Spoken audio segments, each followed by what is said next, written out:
안녕하세요. 길벗 어린이 송지연입니다. 드디어 인문학 강연 마지막 날이 됐네요. 시간이 정말 빠르네요. 오늘은 여러 가지로 특별한 날인데요. 우선 2달 동안 준비한 인문학 강연이 끝나는 날이고, 그리고 이혁배 작가님의 소리의 추석 이야기 25주년이 된 날입니다. 그리고 더불어 길벗 어린이의 25주년이 된 해이기도 해요. 무엇보다 존경하는 이혁배 작가님의 강연을 듣는 날이지요.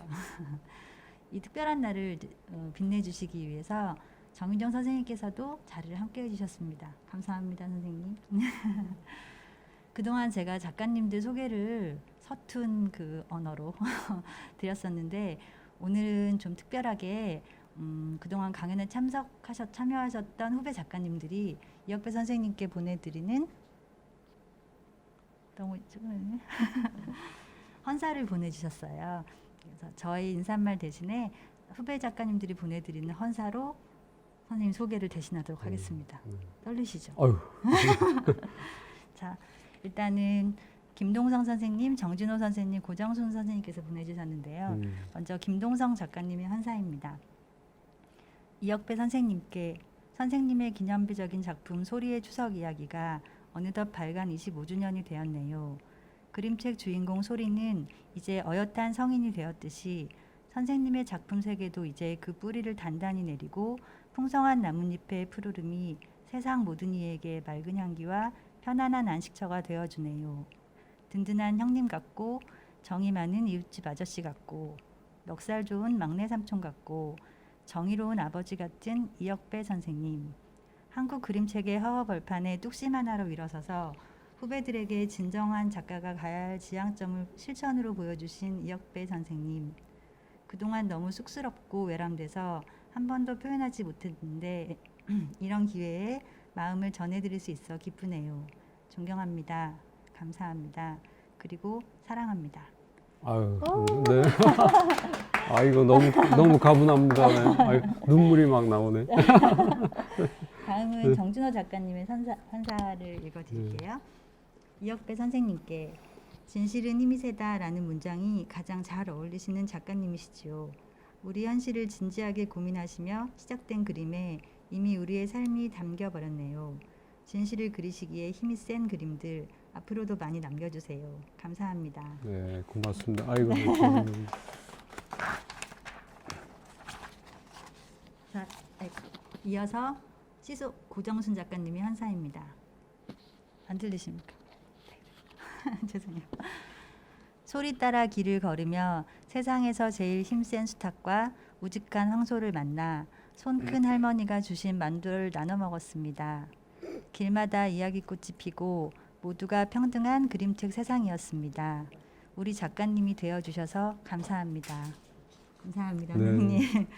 그리고 저도 한마디 붙이면 25년 동안 그림책의 길 맨 앞에 서서 저희의 대장님이 돼주신 거 너무 감사드리고요. 또 길벗 어린이와 함께 해주신 것도 너무 감사드립니다. 자, 이제 이혁배 선생님을 모시고 우리 시대의 명작 그림책 소리의 추석 이야기 그리고 선생님의 작품 세계에 대해서 들어볼 건데요. 오늘도 끊지 않고 한 번에 쭉 강연해서 질문까지 가보도록 하겠습니다. 잘 부탁드리겠습니다. 네, 고맙습니다. 아, 강연 어떻게 하라고 그렇게 초반에 눈물 빼게 하고. 네. 여러분 안녕하세요. 전국에서 보고 계시죠? 전 세계에서 보고 계실지도 모르겠네요. 이렇게 코로나 상황이 또 우리를 이렇게 새로운 경험을 하게 하는 것 같아요. 지금 아직은 좀 낯설지만은 또 이런 방식을 통해서나마 여러분들을 만나게 된 것은 정말 너무 가슴 설레고 기쁜 일입니다. 오늘 이제 인문학 강연 제가 마지막이 됐네요. 네, 그래서 저는 저의 그동안 그림책을 좀 총망라해서 뭐 전체를 다 얘기하는 건 아니고 주요 작업들을 좀 주로 얘기를 할까 해요. 소개로 된 거는 전 그림은 멈추라 하고 글은 가라 하네라는 주제였지만은 제 그림책을 이번 강연을 준비하면서 보니까 여행에 관한 그 내용이 굉장히 많더라고요. 소리의 추석 이야기도 어떤 분들은 소리의 추석 여행이라고 말씀도 하세요. 그래서 이제 그 추석에 관한 그 한 가족이 시골집까지 갔다 오는 여행 이야기죠. 그리고 95년도에 출간이 됐고 또 작년에 2019년도에 출간된 봄이의 여행도 여행이죠. 그 시골 장터 순례를 통해서 한반도 여행을 한다라는 뭐 그런 여행 책이고요. 또 뭐 저의 다른 그림책들도 또 뭐 세상에서 제일 힘센 수탉도 뭐 인생 여행이라고 볼 수도 있고요. 또 개구쟁이 기억 니은 디귿도 그 아이가 하루 동안에 한글에 관한 그림책이지만은 하루 동안의 여행 일정을 그린 그림책이고 잘잘잘 1, 2, 3도 마지막에 여행을 한다고 잘잘잘 뭐 이런 식으로 되고 또 5대 가족은 유목 여행이죠. 그래서 저는 오늘의 강연을 소리에서 봄이까지의 그림책 여행을 그런 주제로 한번 이야기를 한번 해볼까 해요. 근데 사실 저는 인간 2억 배는 뭐 여행을 이렇게 즐기는 사람은 아니에요.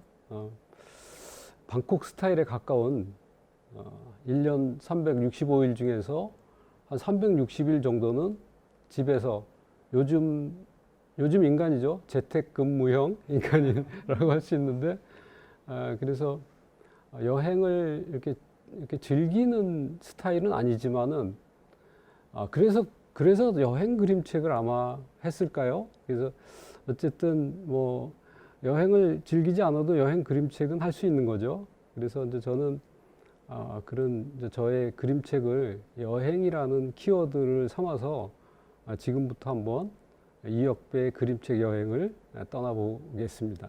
네, 기대해 주세요. 네, 네. 앞에 몇 분 계시는데 네, 아주 격렬한 환호를 보내주고 계세요. 네, 아주 잘하고 계세요. 네, 네, 지금부터 가보겠습니다. 소리의 추석 이야기 25주년이 됐어요. 뭐 25주년이라는 거는 어찌 보면 별거 아니라고 생각해요. 그 예술에 있어서 또는 문화에 있어서 25년이라는 시간은 아주 뭐 그렇게 긴 시간이 아니라고 생각을 해요. 물론 저 개인한테는 짧은 시간은 아니죠. 길다면 길 수 있는 시간인데 25년 동안 뭐 한 30여 년 이제 그림책 작업을 하면서 많지 않은 그림책을 했어요. 그래서 그 시간을 저 뒤돌아보면은 그동안 내가 뭘 했을까 이런 후회도 되고 하는데 괜히 나이만 먹었다라는 생각도 들고요. 어쨌든 그림책이 1995년도에 출간이 돼서 올해 25주년이 됐다라는 얘기를 듣고 오늘 또 출판사에서 아주 멋진 그 생일 축하 잔치도 열어주셨는데 굉장히 좀 마음이 좀 묘해요. 그래서 95년도에 이렇게 홀로 세상에 나온 소리의 추석 이야기가 지금도 아주 건강하게 아주 명랑하게 잘 이렇게 돌아다니고 있다라는 걸 보면서 굉장히 좀 기쁜 마음이고요. 그 사이에 한국 그림책이 굉장히 눈부신 발전을 했다라는 생각이 들어요. 그래서 문화의 한 시대가 정말 이렇게 시작해서 이렇게 꽃피는구나라는 거를 제가 이게 뭐 경험적으로 이렇게 보면서 굉장히 아주 뿌듯한 그런 그 기분을 갖고 있고요. 여기 소리의 추석 이야기에 보면은 한 가족이 나오죠. 그래서 이때 저는 소리의 추석 이야기를 처음에 만들 때 그 시절에 90년대 초반의 상황이라는 거는 뭐 번역 그림책도 별로 없었고 창작 그림책은 뭐 거의 더 전무한 시기였었는데 제가 지금은 30살이 넘어버린 소리, 저의 아이의 이제 이름자를 따서 소리의 추석 이야기라는 제목을 줬었는데, 그 아이가 4살, 3살, 4살쯤 됐을 때 그 아이에게 그 아빠가 만든 그림책을 읽혀주고 싶다라는 그런 마음으로 이렇게 했었고요. 여기 뒤에 이제 엄마 등에 업힌 아이는 그 당시에는 사실 엄마 뱃속에 있었던 아이였어요. 그래서 그 아이가 지금은 전 소리의 추석 이야기보다 1살 많은, 그래서 저는 3남매를 키우고 있는 것 같아요. 사람 아이는 일남일녀고, 또 소리의 추석 이야기라는 그림책이 또 이렇게 하나의 자식처럼 돼서 올해 25살이 됐군요. 네. 이 그림책을 시작할 무렵에 그 90년대 초반 상황을 잠깐 말씀을 드리겠어요. 지금 이 사진은 신촌에 있는 이화여대 후문에 있는 초방이라는 어린이 책방이죠. 우리나라에서 어린이 책방 1호였었죠. 그 그림책의 역사에서 초방을 빼뜨리고는 얘기가 안 될 정도의 굉장히 중요한 상징적인 공간이죠.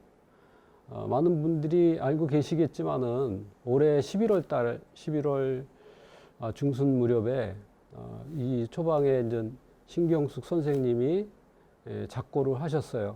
너무나 안타까운 마음이고, 이 자리를 빌어서 또 이렇게 심심한 그런 조의를 표합니다. 저는 저와 또 같이 출발했었던 동료인 정유정 씨, 저의 아내인 정유정 씨와 또 권윤덕 씨, 이 세 사람이 세 사람의 그림책이라는 책을 이제 이렇게 95년도 같은 날에 출간을 했어요. 그래서 그렇게 시작을 하게 된 공간이 바로 이 초방이었어요. 80년대 후반까지, 90년대 초반까지 지역에서 민주화 운동, 민중미술 운동을 하던 우리가 이제 그림책이라는 새로운 분야를 만나서 첫 출발을 하게 된 공간이 바로 초방이었어요. 그래서 여기 지금 초방 이 지하, 여기서는 1층의 이 모습이지만은 당시에 그 초방 지하 공간에 가면은 번역이 안 돼 있던 굉장히 수많은 그 그림책의 원서들 이런 것들을 보고, 또 거기에는 전시 공간도 있고요. 또 세미나를 할 수 있는 회의 공간도 있고 해서 마치 이제 그런 문화센터 같은 역할, 복합 문화센터 같은 그런 역할을 했는데, 저는 그 초방 지하 공간에서 만난 그림책들을 보면서 마치 메마른 그 황무지에 단비가 내리는 것과도 같은 그런 심정이었어요. 그리고 그 그림책들을 보면서 저의 그 내면에서 나도 이렇게 하고 싶어라는 그런 어린이의 목소리를 들었고요. 굉장히 놀라운 경험이었어요. 마치 그림책의 벼락과 그림책의 번개를 맞는 듯한 그런 느낌을 받았고, 그것이 저의 그림책의 그림 출발이었습니다. 그래서 초방은 저의 그림책에 있어서 마치 고향과도 같은, 오아시스와 같은 그런 역할이었고요. 안타깝게도 어쨌든 한 30여 년 전 초방이 1990년도에 문을 열었으니까 올해 딱 30년의 역사, 30주년이라고 하네요. 그래서 한 시대가 갔다라는, 지나갔다라는 그런 느낌이 들기도 합니다.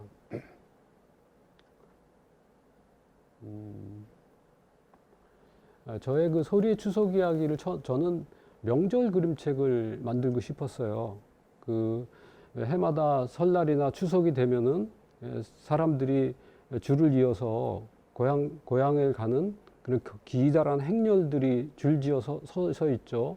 저는 그런 모습을 보면서 굉장히 뭉클한 감동을 받았고, 저런 그 명절에 관한 그림책을 그리고 싶다. 그렇지만 사실 지금 가만히 생각을 해보면은 명절이라는 주제보다는 명절날 이렇게 줄지어 서 있는 사람들의 행렬에 더 관심이 있었던 것 같아요. 어린 시절에 왜 그 서커스단의 뭐 그런 행렬이랄지 또 사람들 뭐 동계 훈련을 할 때 뭐 군인들의 행렬, 심지어는 장마철에 그 개미들이 이렇게 행렬하는 그런 모습을 보면서 너무나 즐거워했었던 그런 기억이 나요. 그래서 설날에 이렇게 명절날 이게 줄지어 서 있는 사람들의 그 행렬 모습이 굉장히 저한테는 이렇게 어떤 그림책 작업을 해보고 싶다라는 그런 어쨌든 뭐 회화적인 원동력, 형상적인 원동력이 됐었던 것 같아요. 그래서 소리의 추석 이야기라는 이제 그림책을 하게 됐는데, 그 당시에 제가 뭐 출사표, 이게 내가 작가로서 어떻게 해야 되겠다라는 출사표 비슷한 그런 것을 이제 작가 노트에 적어 놓은 것을 이렇게 있는데, 그 당시에 저의 그 내가 그림책 작가를 하기에 앞서서 나는 어떤 그림책 작가가 되고 싶다라는 그 말을 했었던 게 이제 기억나는 게, 나는 내 아이들, 우리 아이들에게 부끄럽지 않은 그림책 작가가 되고 싶다라는 그런 출사표를 적어 놓은 것 같아요. 그 내 아이에게 부끄럽지 않은 그림책을 그리고 싶다라는 그 전제에는 부끄러운 사회가 있었던 것 같아요. 내가 부끄러워하는 그런 모습들을 보면서 뭐 예를 들어서 1994년도에 성수대교라고 있죠. 성수대교가 붕괴를 했어요. 뭐 그냥 두부 잘리듯이 이렇게 붕괴를 해서 많은 사람들이 죽고 다치고 했었고요. 95년도에는 삼풍백화점 사건 아시죠? 그 삼풍백화점도 뭐 그냥 폭발을 해버렸어요. 이게 붕괴가 돼버렸죠. 제가 그림책 작업을 하면서 그런 사건들을 이렇게 지켜보면서 이게 너무 엉망진창인 거야, 이게. 그래서 내가 그리는 그림책이 이런 부실공사가 돼서 이렇게 또 무너지면 어떻게 하나 하는 어떤 뭐 그런 마음들이 좀 들었던 것 같아요. 그래서 적어도 내가 그리는 그림책은 저렇게 불량 공사는 하지 말아야 되겠다. 부실 공사가 돼서 그렇게 무너지지 않았으면 좋겠다라는 아마 그런 마음이 이렇게 내 아이에게 이렇게 부끄럽지 않은 그림책을 그리겠다라는 출사표를 던지게 된 것이었던 것 같고요. 처음에는 이 그림책을, 저는 뭐 그림책에, 요즘은 그림책 강좌도 많고 그림책을 굉장히 깊이 있고 전문적으로 가리키는 그런 프로그램들이 많아서 요즘에 이제 그림책 작업을 하는 젊은 그 신인 작가들에게는 굉장히 많은 기회가 열려 있다고 생각하는데, 제가 그림책, 또 우리가 그림책을 시작할 때는 뭐 어디서도 그림책을 배울 데가 없고, 뭐 어디서 뭐 강좌라도 있으면 가서 듣고 싶었는데 뭐 그런 것들이 없었어요. 그래서 뭐 어쩔 수 없이 독학을 할 수밖에 없는 상황이었는데, 그래서 그 초방 지하 공간에서 만난 뭐 그림책들, 또 이제 그 당시에 이제 막 쏟아져 나오기 시작한 세계 명작의 그림책들, 뭐 그 그림책들을 보면서 아, 그림책을 이렇게 뭐 하면 되겠네, 이렇게 하면은 이렇게 좋을 것 같아, 뭐 이런 생각으로 해서 출발을 했는데, 소리의 추석 이야기도 그래서 뭐 어떤 그림책에 자극을 받았는지 모르지만 어쨌든 글 없는 그림책을 해보고 싶다, 뭐 이런 생각을 했어요. 그래서 93년도에 그 기획을 해서 95년도니까 3년여의 그 기획과 제작 기간이 있었죠. 요즘에서도 쉽지 않은 거였어요. 그건 또 의뢰를 받은 것도 아니었고, 이렇게 독립 기획의 형태로 이제 초방의 기획과 이제 세 사람의 작가가 이 모임을 형성을 해갖고 이렇게 진행을 했는데, 어쨌든 저는 좀 그렇게 글 없는 그림책으로 이렇게 생각을 해서 했는데, 그림도 다 완성을 했어요. 그래서 이제 그 그림을 다 완성하고 나서 출간할 그 출판사를 찾는데 아무 데서도 출간해주겠다는 데가 없었던 거예요. 그래서 이거 데뷔도 못하고 은퇴를 좀 해야 되는 게 아니냐라는 그 절박한 심정으로 있었는데, 천신만고 끝에 길벗 어린이 출판사에서 이렇게 여기서 하자, 이제 조금 좀 비사를 말씀을 드리면은 그 당시에 길벗 어린이에는 내부 편집진이 없었어요, 사실. 그래서 그 편집진이 이제 외주 편집진이었죠. 그 당시 이제 편집자 역할을 하신 분이 지금 이제 재미맞이 출판사의 이호백 선생이 편집 그 선택을 하신 거예요, 사실은. 그래서 이제 길벗 어린이와 완전 인연을 맺게 됐는데 어쨌든 그 전에 이제 여러 출판사들 유수의 뭐 여러 이제 출판사들과 만남 속에서 다 이렇게 마음에 안 든다는 거야 이게. 뭐가 이렇게 막 근데 그래서 제 그림만이 아니라 세 사람의 그림책이 다 마음에 안 들었던 거예요.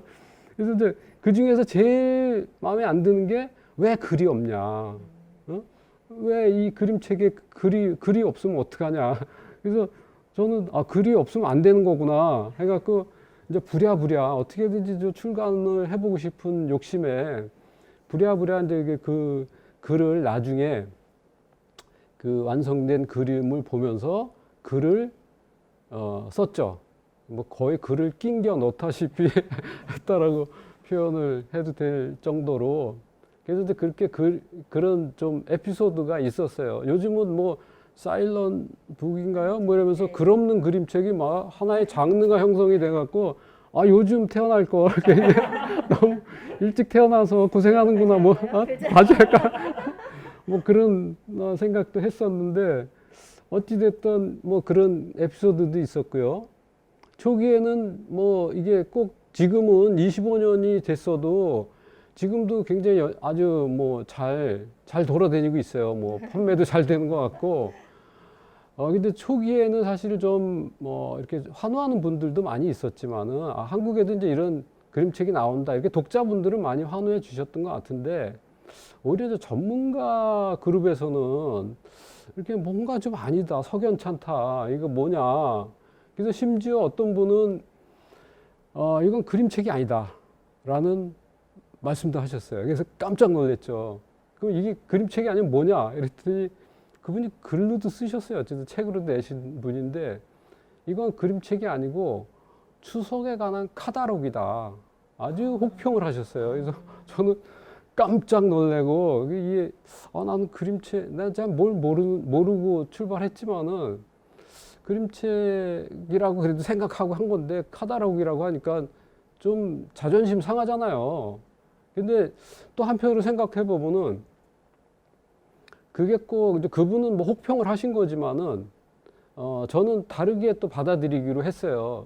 왜냐하면 제가 초반 그 지하 서점에서 만난 책 중에 정말 카다록이 하나 있었어요. 제목도 제가 계속 오늘 그 책을 가지고 나왔는데 제가 굉장히 좋아하는 책 중에 한 책이 베이비스 카다록이라는 책이에요.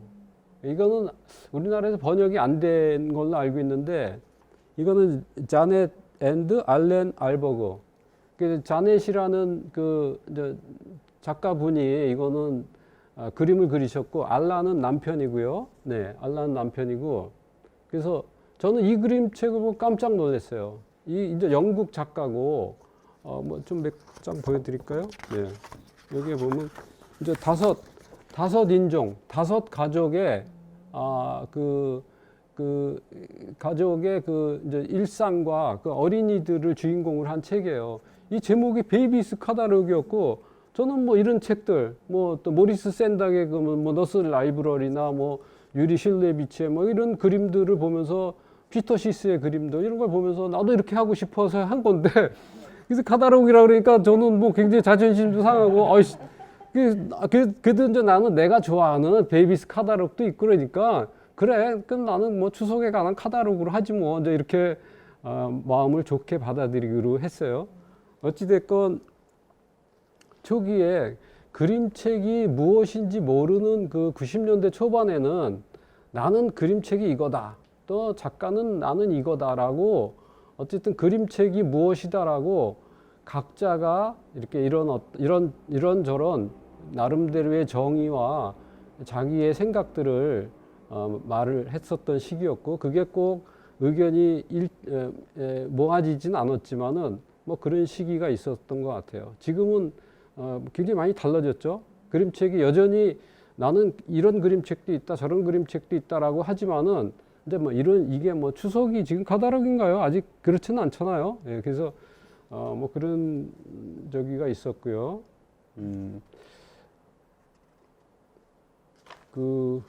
네. 아직 조금 더 얘기할 게 있네요.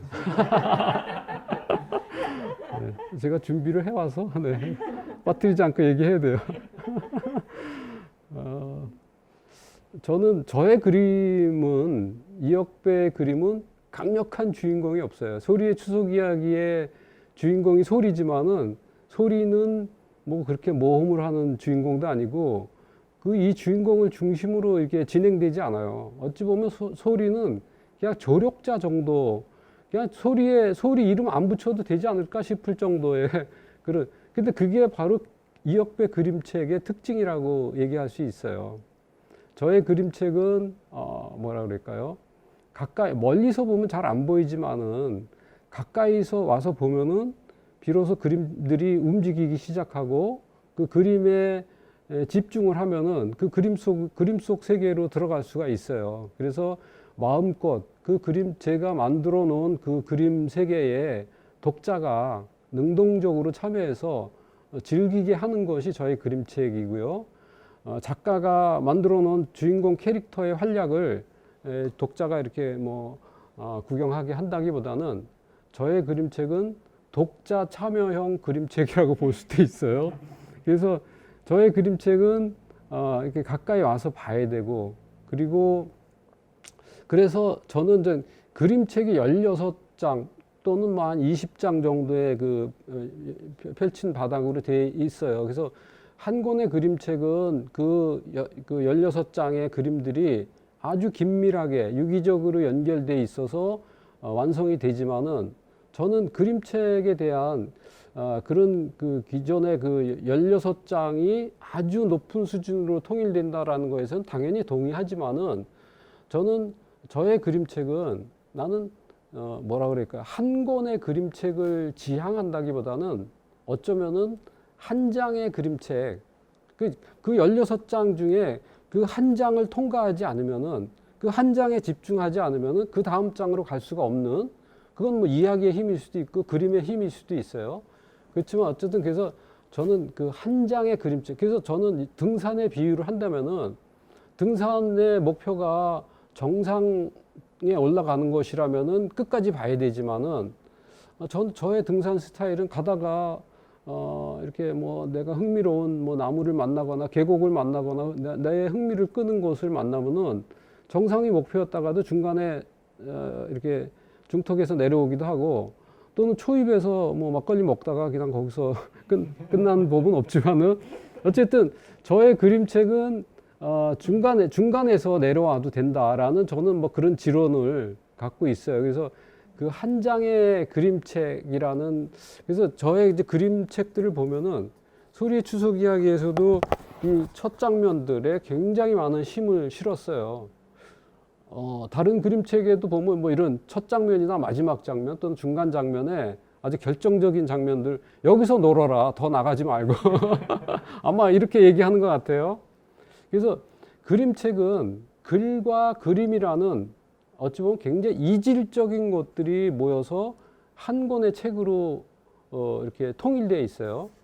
그래서 글은 속성상 글이 뭐죠? 글은 이렇게 예전에는 이야기의 세계였잖아요. 이야기의 세계는 소리의 세계였고 그 이야기는 계속 앞을 향해서 나가요. 그래서 듣는 아이들은 그래서 어땠는데 이렇게 하면서 그 앞을 계속 재촉하는, 그래서 그 결말을 향해서 아주 숨가쁘게 나가는 게 이야기 세계라고 생각해요. 시간 속에서 존재하죠. 근데 그림의 세계는 그 이야기와는 좀 다른 것 같아요. 그림은 일단 그림을 보려면 머물러야 되잖아요. 그리고 주저앉아야 돼. 주저앉고 그림 속으로 들어가야 되는 거니까. 그러니까 이야기는 앞으로 나가고 그림은 속으로 들어가는, 이렇게 서로 다른 굉장히 이질적인 이 두 가지의 그런 그런 성질이 모여서 한 권의 그림책을 만들었어요. 얘네들은 화학적으로 어쩌면 결합이 불가능할지도 몰라요. 그런데 이게 그림책이라는 거는 이 서로 이질적인 글과 그림이라는 이질적인 요소가 물리적인 결합이 아니고 화학적인 결합까지 시도하는 굉장히 독창적인 분야라고 생각을 해요. 거기에 저는 아직 그림책의 비밀을 모르겠습니다. 그 매력만 알고 있지. 그래서 여전히 그림책이라는 거는 나의 탐구 대상이고 질문의 대상이고 연구의 대상입니다. 그래서 이제 저의 그림책은 그냥 나는 그냥 내가 이렇게 생각해 이러면서 그림책을 시작했던 것 같아요. 25년, 그러니까 93년도부터 한 30여 년 전에 그 30대 초반의 이혁배가 어떻게 그걸 알았을까 지금 좀 칭찬해주고 싶어요.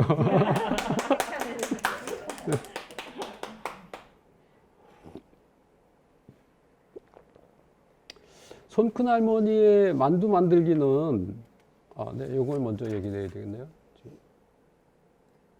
네, 손큰 할머니의 만두 만들기는 최인선 선생이 이제 그 글을 썼고요. 제가 그림을 그렸어요.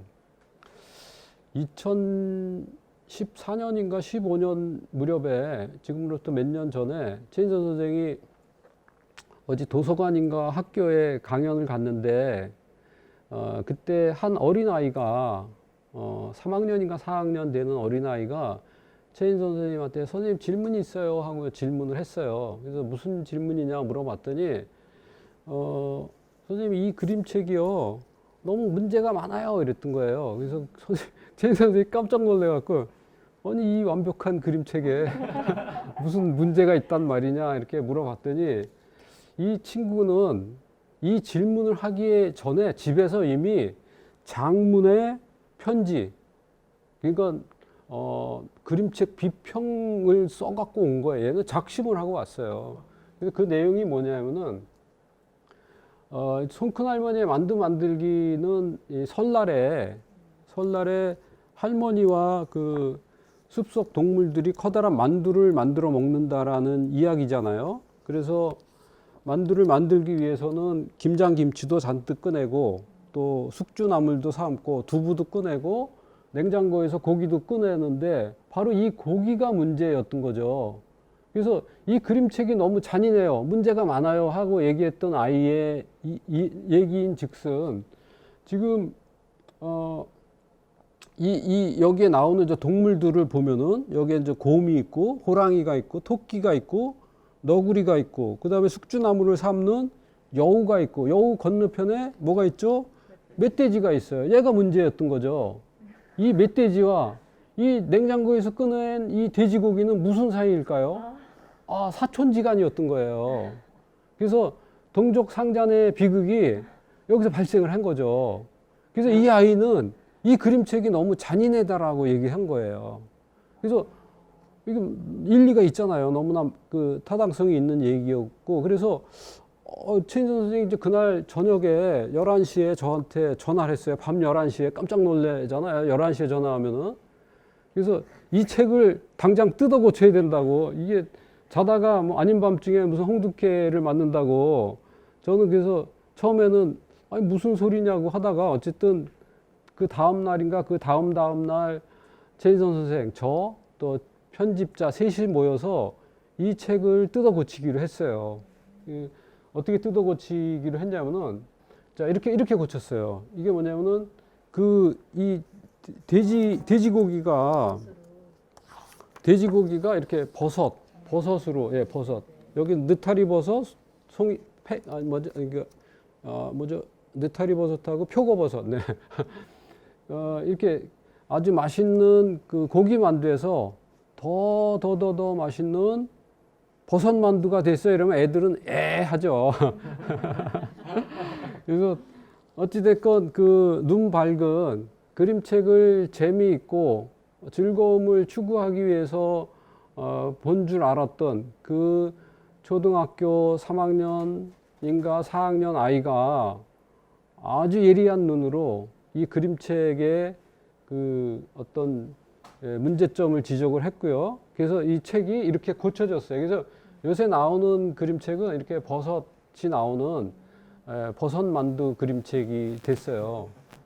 그러면 이제 저는 이 시점에서 제가 그 변명을 해야 돼요. 그러면 왜 이렇게 처음부터 그림을 잘 그리지 않고 이게 하자가 많은 그림책을 그려서 이런 소동을 벌이게 됐느냐라고 말씀하실 수 있잖아요. 이 그림책이 나온 건, 이 처음 이 초판이 나온 거는 1998년도에 이 책이 나왔어요. 근데 이 문제 제기를 이 어린이가 문제 제기한 시점은 2014년인가 뭐 15년인가 그 무렵이었어요. 그러니까 그 사이에 십몇 년의 기간이 있었던 거죠. 그 시간 사이에 우리 사회에서 굉장히 놀랄 만한 아주 큰 사회적인 문제가 발생을 했어요. 2000년도에 구제역이라고 아시죠? 두 발굽 달린 동물들, 소, 돼지, 염소, 양, 뭐 이런 동물들이 걸리는 집단 전염병이에요. 그래서 한 마리만 걸려도 3,000마리 중에 한 마리만 걸려도 나머지 2,999마리와 그 한 마리를 다 생매장을 해야 되는 무서운 병이었고요. 2008년도인가쯤에는 광우병이라는 그 병이 있어서 우리가 뭐 촛불 집회도 하고 그랬었잖아요. 광화문에서. 근데 그 광우병이라는 거는 말 그대로 소가 미치는 병인데 소가 왜 미쳤을까요? 소가 소를 먹어서 미친 병으로 우리는 이해하고 있죠. 왜냐하면 이제 미국의 그런 저 대형 뭐죠? 이게 그 사료 회사에서 그 소가 초식 동물이기 때문에 초식 성분만 넣어야 되는데 그 소 사료에 육식 성분이 들어갔던 거고 심지어는 소의 부산물까지 들어갔었다 보니까 그 소가 소를 먹어서 광우병이라는 그런 전염병이 생겼다라는 것을 TV와 그 뉴스를 통해서 본 어린아이는 여기서 돼지가 돼지를 먹는 이 상황을 떠올린 거죠. 광우병 상황을 떠올렸던 거예요. 그래서 이 그림책은 아이들이 보는 책이라는 것은 이렇게 어떤 즐거움과 이런 것만이 아니고 아이는 시대를 느끼면서 이 그림책을 보고 있구나라는 것들을 저는 아주 깨닫게 되면서 이게 참 이게 그 시대 정신이라는 것들이 얼마나 이 중요한 것인가라는 것을 새삼스럽게 느끼게 됐었고요. 그래서 이 그림책은 작가에게서 작가의 그 의지, 작가의 열정에 의해서 출발하지만은 그림책의 완성은 독자에 의해서 완성이 된다라는 것들을 저는 이번 그 사례를 통해서 경험을 하게 됐어요. 그래서 저의 그 작가들은 이 독자, 그러니까 자기의 작품들이 독자들에게 어떻게 받아들일지 굉장히 궁금하죠. 그래서 저는 2002년도인가요? 제가 그 얘도 초등학교 아이예요. 유경모라고 2002년도에 어느 날 이렇게 코팅이 된 표창장이 날라왔어요. 그래서 이게 뭐 내용을 잠깐 보면은 표창장, 이게 뭐 스승의 날이에요. 스승의 날, 위 사람은 2억 배, 표창장 2억 배, 위 사람은 옛 이야기 반쪽이에서 뭐 반쪽이가 뭐 이렇게 너무 이렇게 잘 했고, 그 다음에 세상에서 제일 힘센 수탉을 내가 잘 읽었기 때문에 고마운 마음으로 이 상장을 드립니다 해서 저한테 이런 표창장을 보냈어요. 제가 받은 상장, 뭐 얼마 되지 않는 상장 중에서 이게 가장 거의 무궁화 대훈장에 걸맞. 그래서 저는 이런 그 어린 독자들이 내 그림책을 보면서 정말 이렇게 즐거워하고 또 이런 문제 제기도 하고 이런 그 과정을 통해서 작가에게 출발한 그림책이 세상에 널리 가서 독자라는 바다에서 이렇게 받아들여지는 것을 이렇게 경험하면서 굉장히 전율을 느꼈고 또 그림책 작가로서의 그런 뭐 보람도 느끼고 긍지를 느끼기도 합니다. 네, 뭐 이 얘기는 이 정도로 할까요? 네. 세상에서 제일 힘센 수탉은 97년도에 출간이 됐어요. 그래서 이 책은 이호백 선생이 글을 썼고 제가 이제 그림을 그렸고요. 이호백 선생은 자기 장인 어른을 생각하면서 이 글을 썼다고 그래요. 이 그림을 그린 이역배는 이역배의 할아버지를 생각하면서 그림을 그렸어요. 저희 할아버지는 세상에서 제일 힘센 수탉보다도 더 술을 많이 드시는 할아버지셨어요. 그래서 저희 할아버지가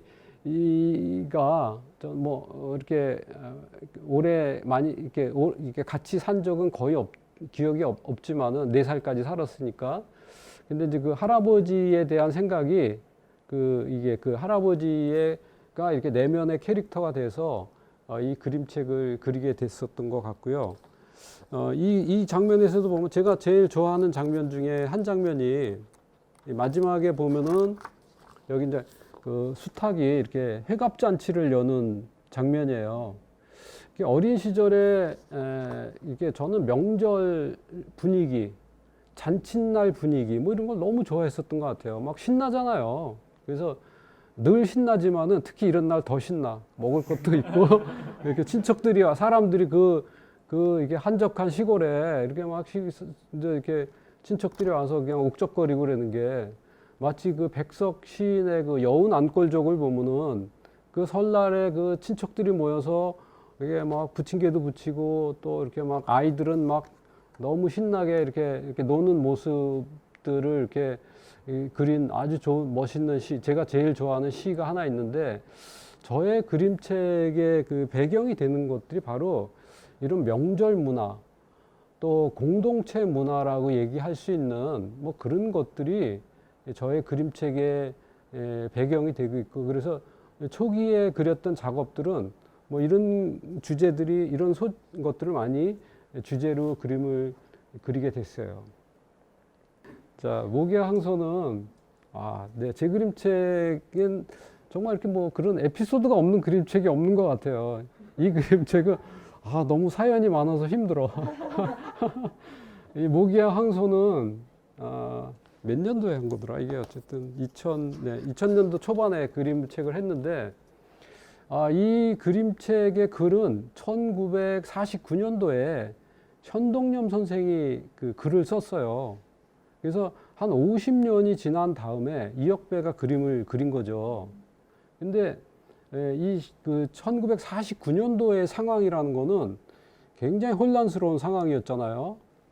뭐 해방 정국이라고 얘기되는 아주 어수선한 그런 그 해방 이후에 나라가 이렇게 굉장히 어수선한 정치적으로 사회적으로 어수선한 시기였고, 그 당시에 특히 그 반민특위가 해체가 되고 또 일제 시대 때 독립군을 탄압했던 취조했던 그런 일본의 그런 어떤 조선인 출신의 그 일본 형사들 순경들이 다시 또 해방된 사회에서 독립군을 다시 취조하는 그런 아주 어처구니 없는 그런 상황이 벌어졌던 해방 정국에서 현동염 선생은 그런 친일 몰입애들 그런 어떤 부정의한 세력들에 대해서 굉장히 분개를 했었던 것 같고, 그거에 관한 그런 어떤 풍자로서 이 글을 썼던 것 같아요.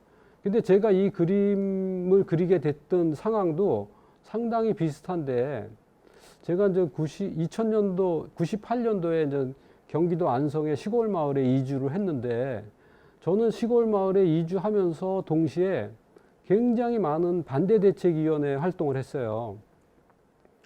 겉모습에는 굉장히 아름다운 자연이지만은 농촌의 현실은 굉장히 무거운 문제들이 많이 있어요. 굉장히 힘겨운 문제들이 많이 있는데, 제가 그 시골에 가자마자 초등학교가 너무 예뻐갖고 우리 아이들이 여기 다니면 좋겠다 해서 그 초등학교 보고 그 시골 마을에 갔는데 그 다음 해에 폐교를 해야 된다는 거야.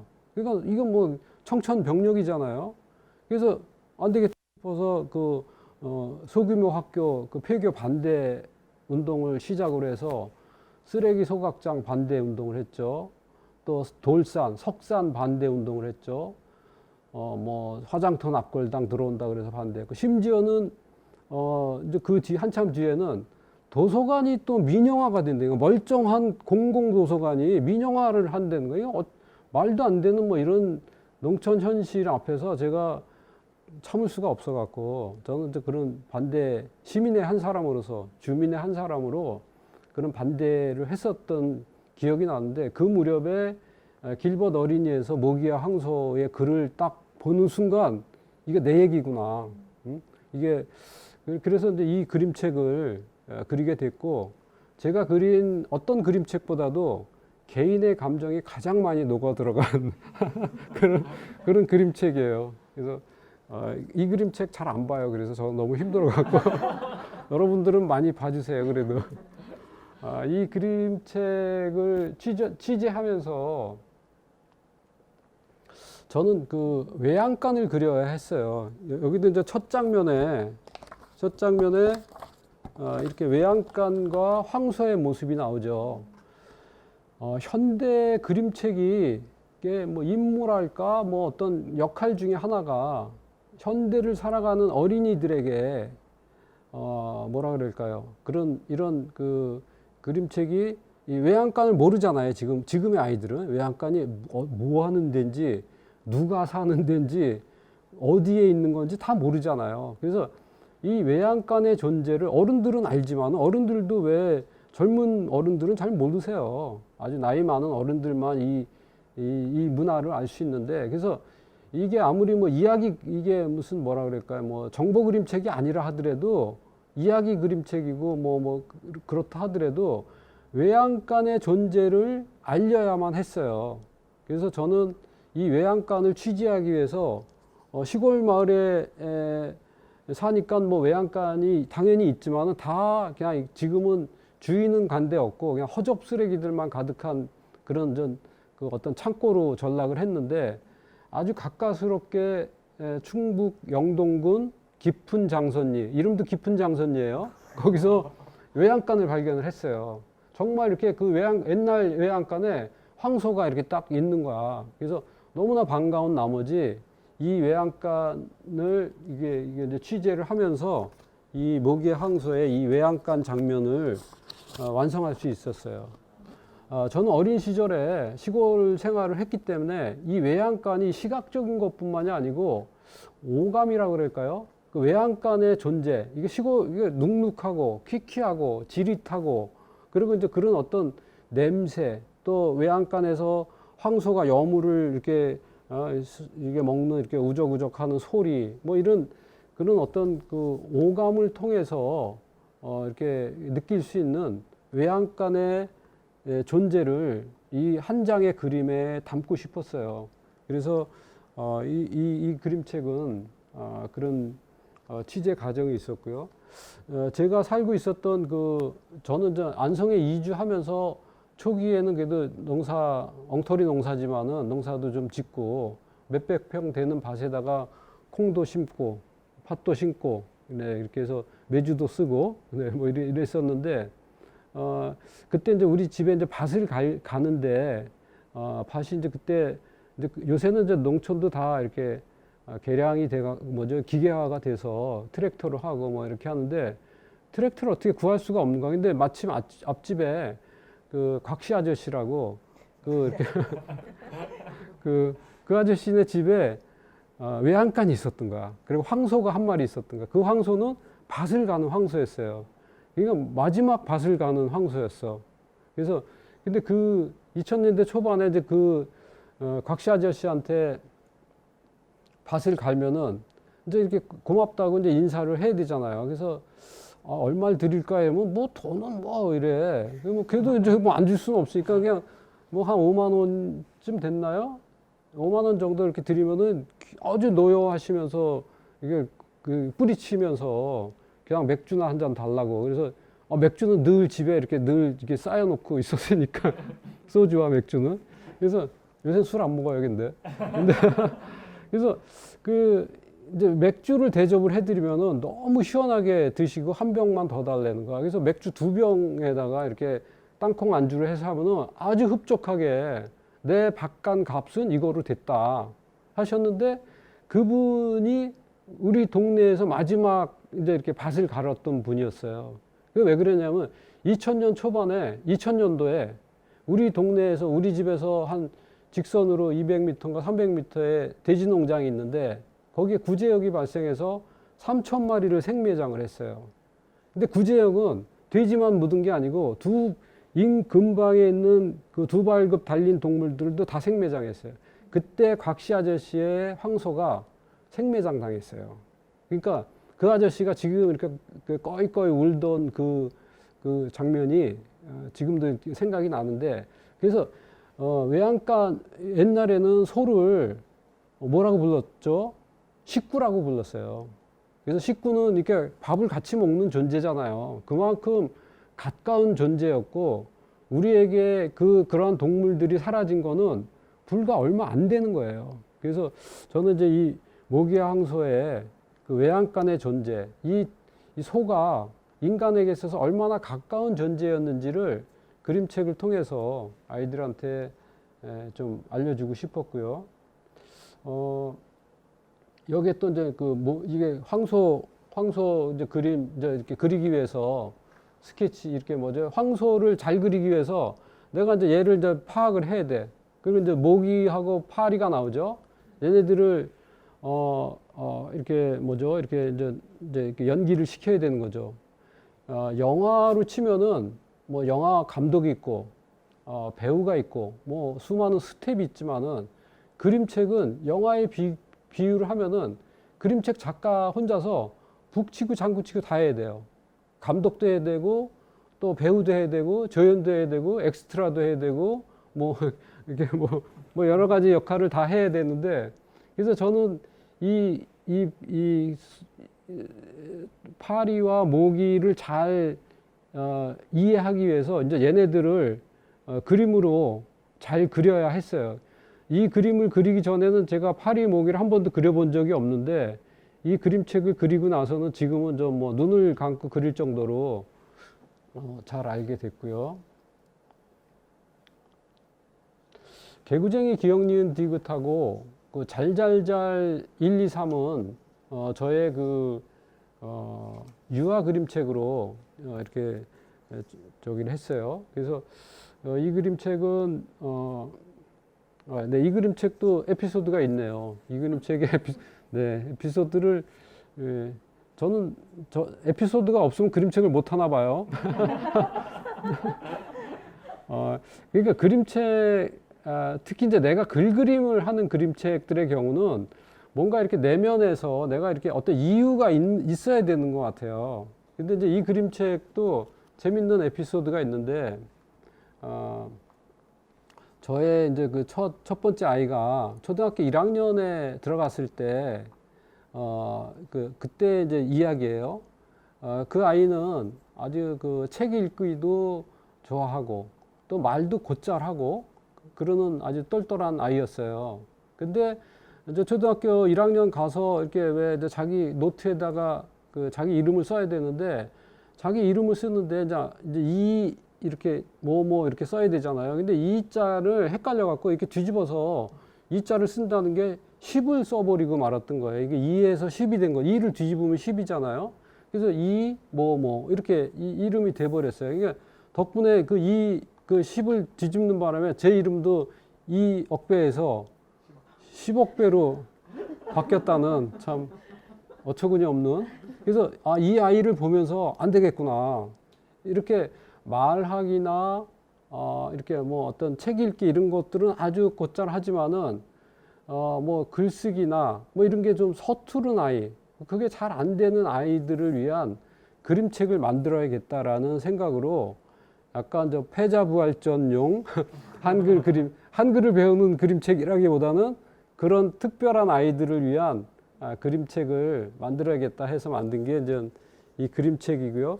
유아 그림책에서 한글은 굉장히 매력적인 소재예요. 14자 자음이 있으니까 뭐 장면이 딱 꽉 차잖아요. 한 장만 더 그리면 15장이니까. 이 도전을 했는데 나도 잘 될 줄 알았어. 근데 해보고 나니까 너무 힘든 거야.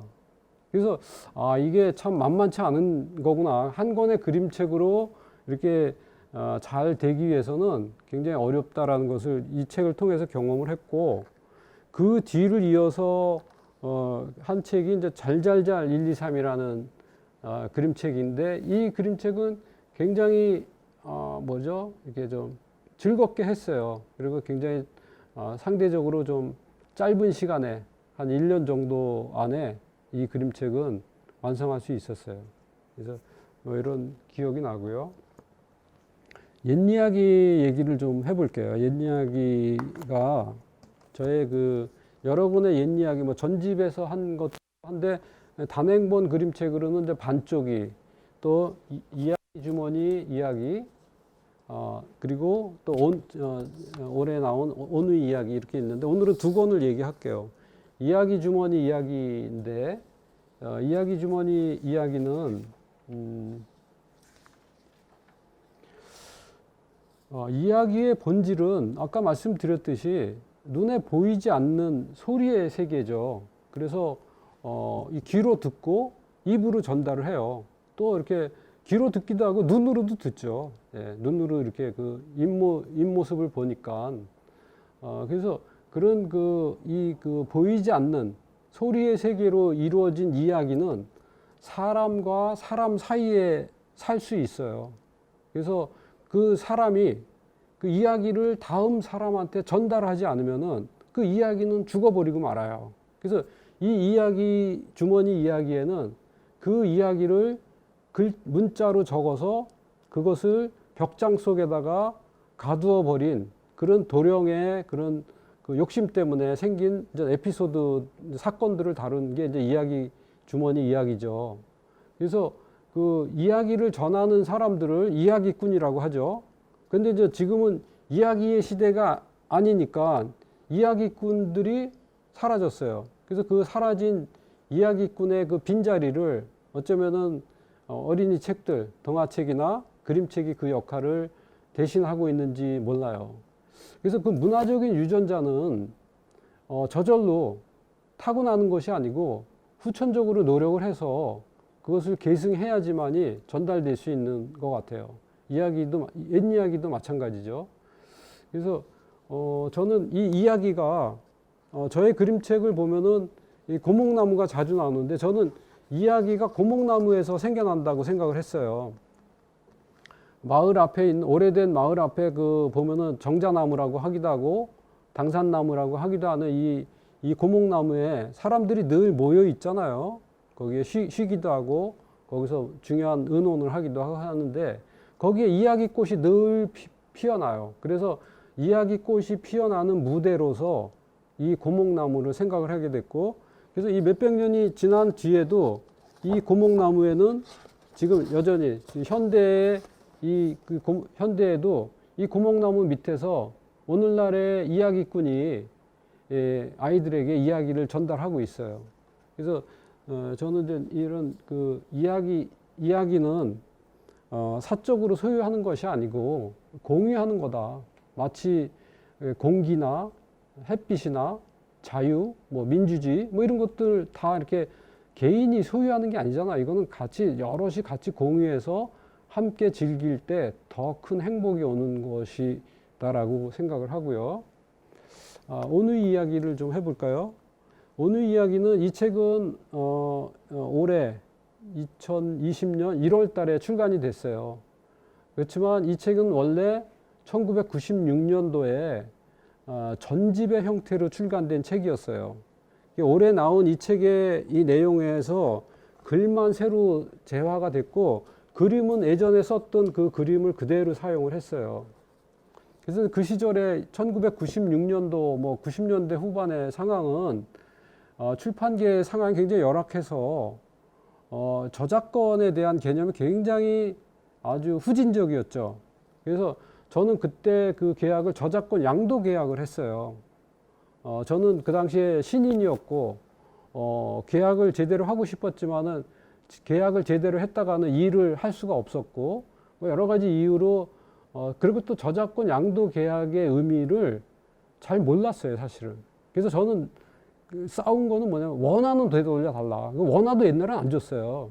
그래서 저하고 또 다른 작가 한 분이 정승각 선생이랑 둘이서 그냥 뭐 오랫동안 이렇게 막 때를 써서 원화를 돌려받았어요. 참 어처구니가 없는 일들이었죠. 그래서 이제 근데 저는 아주 다행스럽게 근래에 이제 그 저작권을 되돌려 받게 됐어요. 그래서 이제 이렇게 책으로 이렇게 단행본, 멋진 단행본 그림책으로 이렇게 재탄생하게 됐죠. 제가 이 옛날 이 해와 달이 된 온누이 이야기죠, 이게. 이 이야기를 이게 들었던 때가 초등학교 1학년 때였어요. 제가 초등학교 1학년 때면은 50년도 더 된 아주 정말 옛날이네요. 그때 담임 선생님이 이복동 선생님이셨어요. 이복동 선생님은 머리가 하얀 할머니 선생님이셨는데 저의 담임 선생님이기도 했고요. 2살 터울이었던 저의 형의 담임 선생님이기도 하셨고요. 그리고 저의 아버지의 소학교 담임 선생님이기도 하셨어요. 영문을 모르는 외국의 친구들은 너 왕족이니? 라고 물어볼 수도 있겠지만은 저는 아주 시골의 서민 집안에 아주 그냥 근근히 살았던 집안의 적이고요. 아마 그 시절에는 그렇게 뭐 한 지역에서 오래 근무하실 수 있었나 봐요. 그 이복돈 선생님이 들려주셨던 초등학교 1학년 아이한테 들려줬던 그 해와 달이 된 온위 또 여운의 뭐 이런 이야기를 들으면서 너무 조마조마해 갖고 손에 땀을 쥐고 들었던 기억이 지금도 생생한데요. 제가 특히 뭐 이런 장면들이요. 이게 호랑이가 막 도끼로 막 이렇게 찍고 올라오는 이런 장면이 있어요. 저는 근데 이 장면을 숲속 아주 깊은 숲속 뭐 외딴 산골이 아니라 우리 집에서 발생한 걸로 저는 느껴졌어요. 왜냐하면은 제가 그 당시에 살았던 집이 이렇게 생긴 초가집이었거든요. 정말 초가상간 집에 살았고 우리 집 옆에 커다란 또 그 고염나무가 있었어요. 그 고염나무를 찍고 올라오는 호랑이를 우리 집에서 내가 경험한 걸로 저는 받아들였던 거예요. 그래서 이때 이렇게 들었던 이복동 선생님이 물려주신 그 옛 이야기 유전자가 그로부터 이제 몇십 년이 지난 다음에 그림책으로 이렇게 재탄생하게 되었고 굉장히 감회가 새롭습니다. 그래서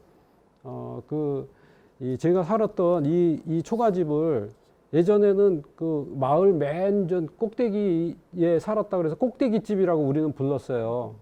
그래서 이 꼭대기집을 저는 굉장히 사랑했었는데 제가 아이러니가 초등학교 2학년인가 3학년 때 새마을 운동이 시작이 됐어요. 그래서 새마을 운동은 어떻게 새마을 운동 노래가 있는데 새마을 운동 노래는 어떻게 시작하냐면은 초가집도 없애고 마을 길도 넓히고 뭐 이렇게 시작을 해요. 첫 소절이 초가집을 없애는 거였어요. 그래서 그 초가집을 사랑했던 어린 억배는 굉장히 충격을 받았어요. 학교에 가니까 초가집을 없애라고 그래갖고 없애는 노래를 이렇게 배우면서 굉장히 어떤 정신적인 혼란을 많이 느꼈었는데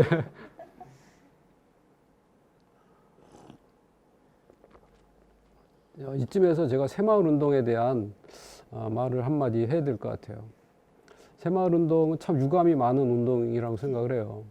새마을의 전제는 새롭지 않다라는 전제가 있어요.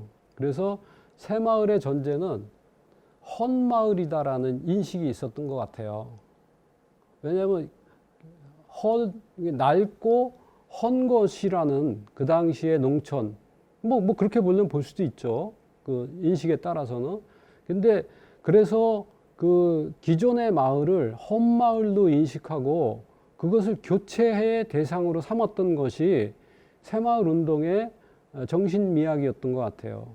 근데 이제 생각을 달리 해보면은 왜 그것을 꼭 헌 것으로만 봐야 했을까? 낡고 헌 것이고 교체의 대상이 아닌 오래된 것으로 보면 어땠을까라는 아쉬움이 있죠.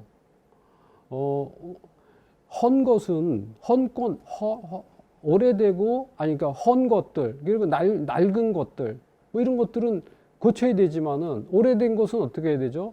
다시 고쳐서 쓰면 되잖아요. 교체를 하는 게 아니고 이게 고쳐서 쓰면 되는데 그 당시에 새마을 운동은 이렇게 헛마을로 인식을 했기 때문에 그래서 제일 먼저 한 게 지붕부터 뜯어 고친 거잖아요.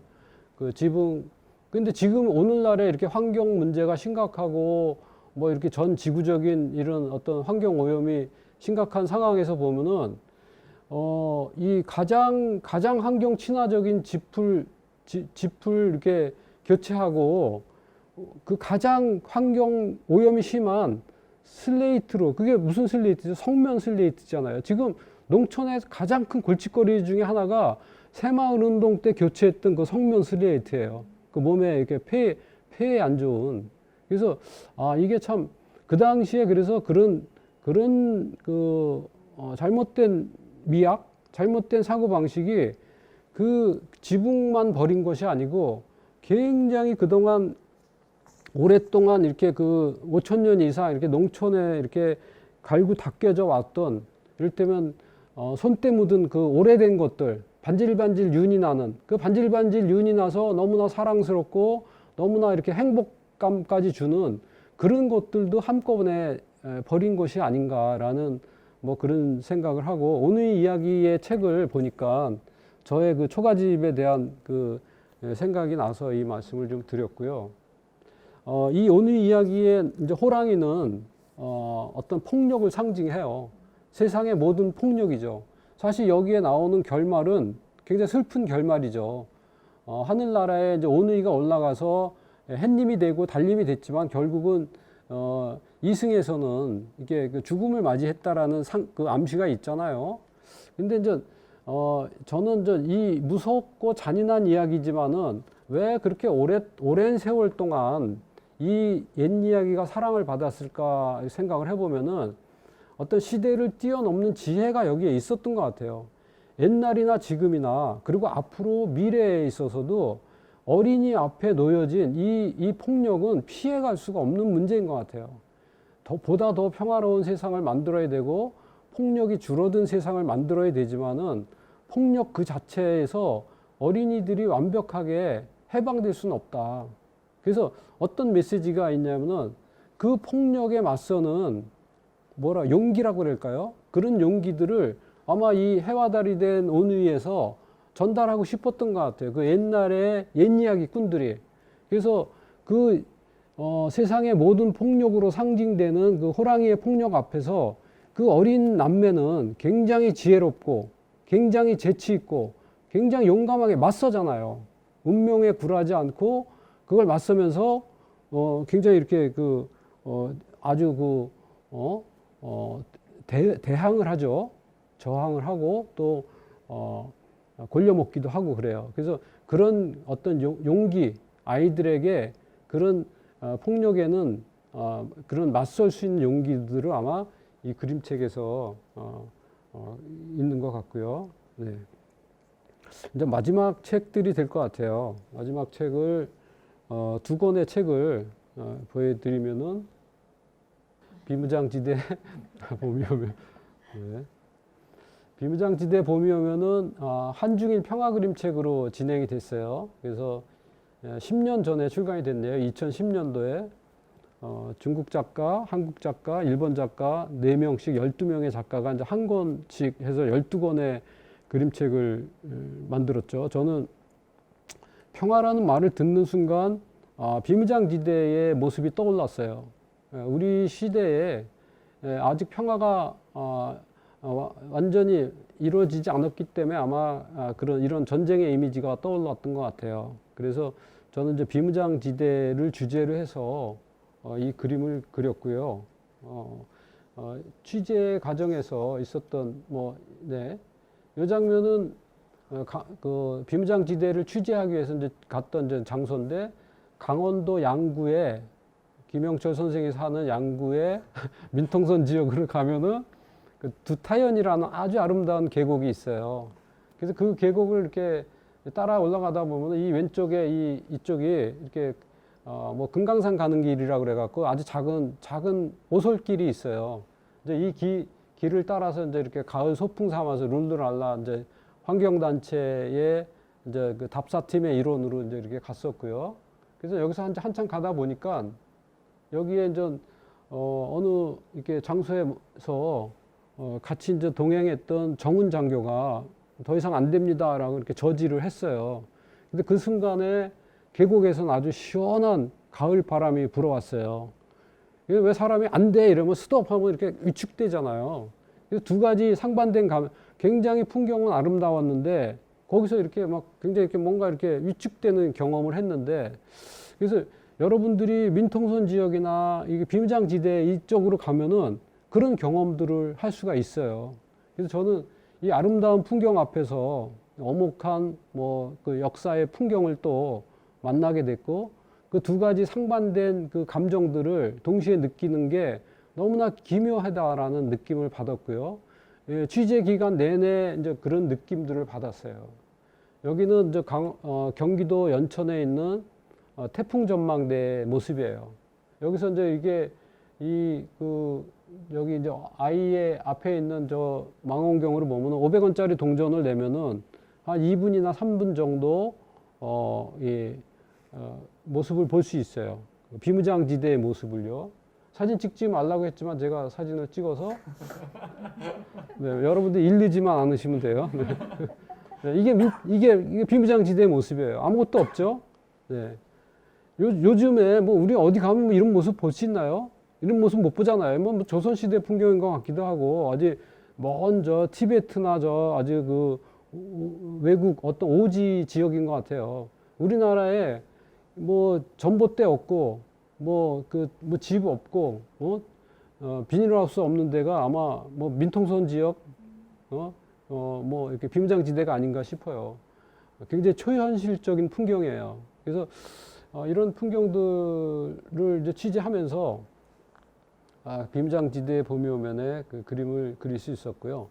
여러분들한테 이제 그런 민통선 지역, 요새는 안보 여행이라는 이름으로 이렇게 이 지역을 여행하지만은 어찌됐건 우리가 살아가고 있는 그런 엄중한 현실이고 이런 모습을 한번 이렇게 여행을 권하고 싶네요. 네.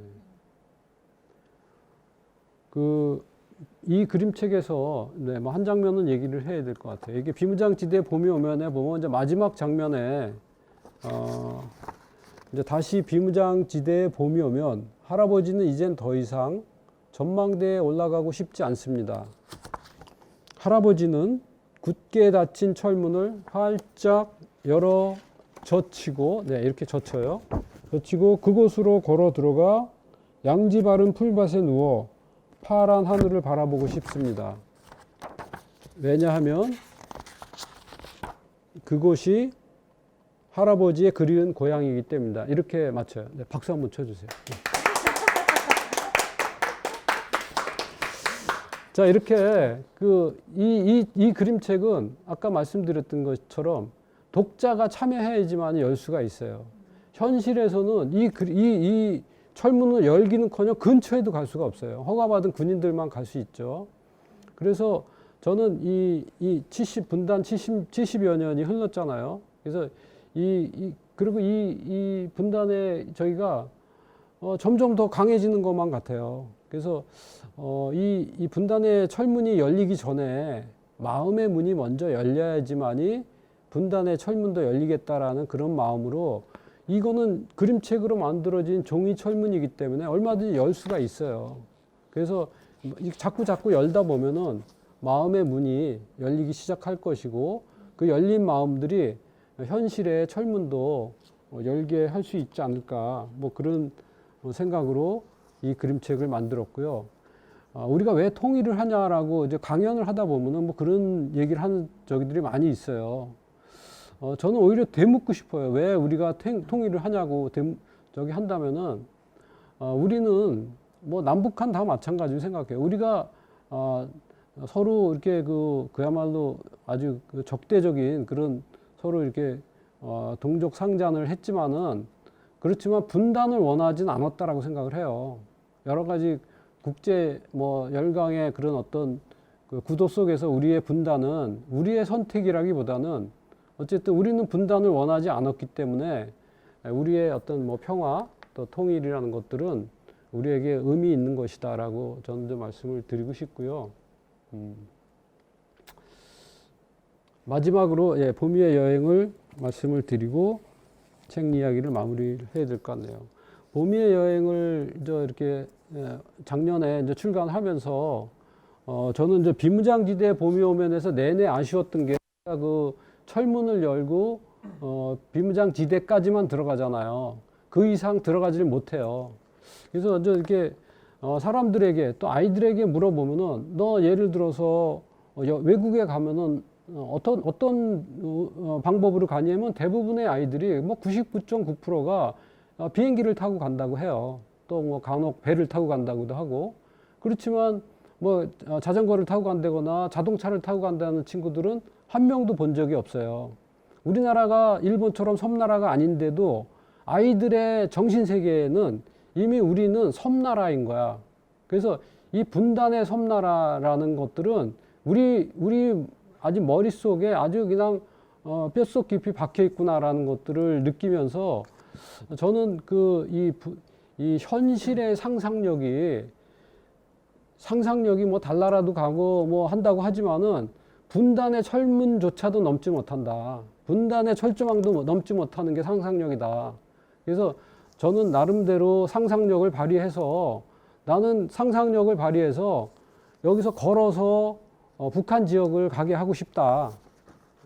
그래서 여기서 이제 남쪽에 장나를 순례를 해서 여기 이렇게 이렇게 그 비무장지대 뭐 이 시절은 이미 이제 남북이 굉장히 자유롭게 소통하는 시기가 됐어요. 그래서 여기는 이제 공원이 됐고 이거를 자전거 타고 지나가죠. 자전거 타고 가서 금강산 아래 산 아래 장터에도 가고 뭐 봉산 장터에도 가고 뭐 이런 내용이에요. 그래서 마지막에 이렇게 저쪽 두만강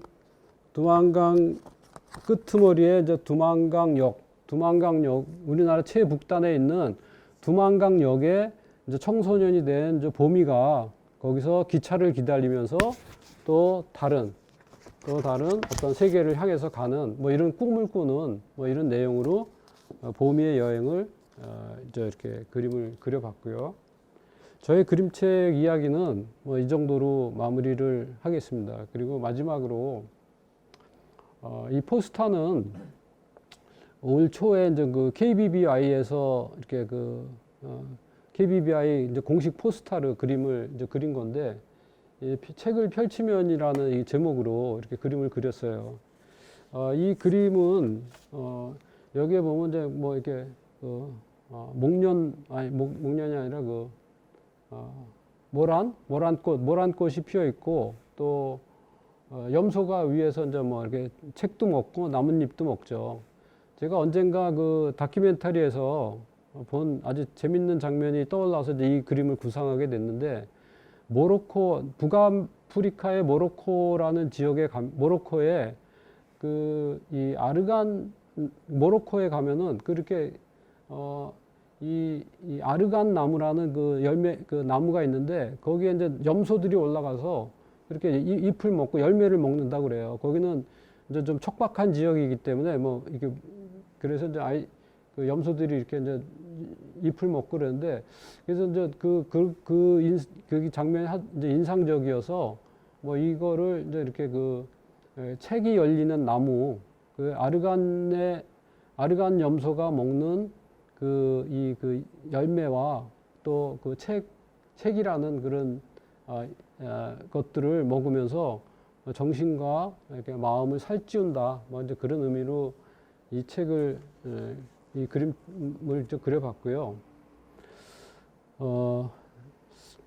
아까 이제 초입에 시작할 때 말씀드렸던 것처럼 신경숙 선생님이 이제 이렇게 별세를 하시면서 신경숙 선생은 저와 이렇게 동년배세요.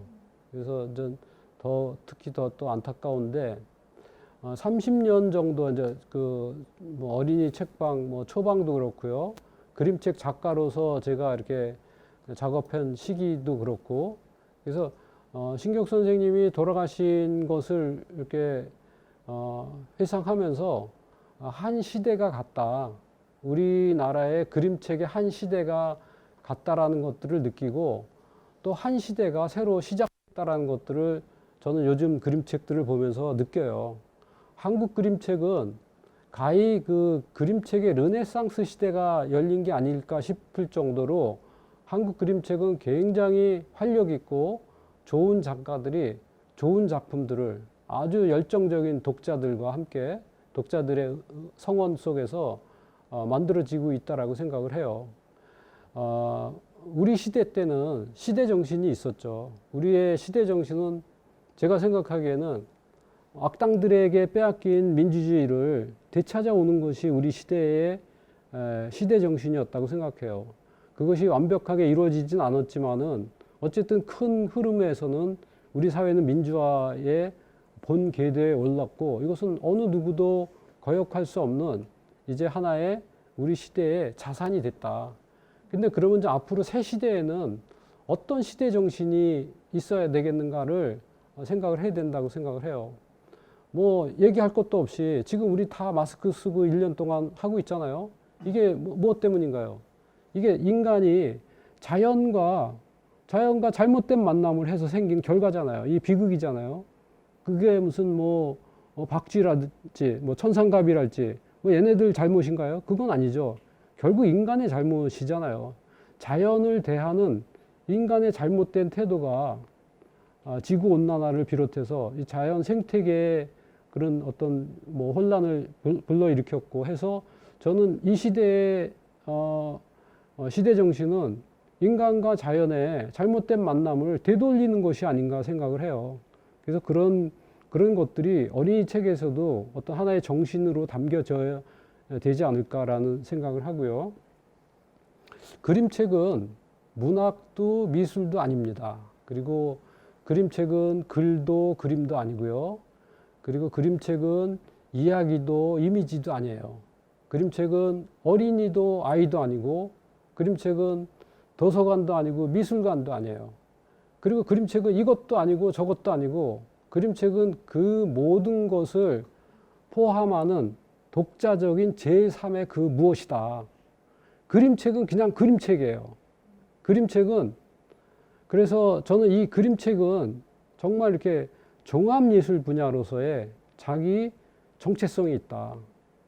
그래서 그림책을 바라볼 때 어떤 문학의 프레임으로만 본다거나 미술의 프레임으로 본다거나 또 다른 어떤 교육의 프레임으로만 보는 것은 그림책을 아주 좁게 보는 어떤 좀 편견이라고 생각해요. 이제는 굉장히 넓은 시야에서 그림책을 더 넓게 고찰하면서 그림책이 지금 잘 하고 있는 것처럼 더 많은 실험과 더 많은 도전이 이루어져서 그림책의 명실상부한 르네상스 시대가 열리기를 바랍니다.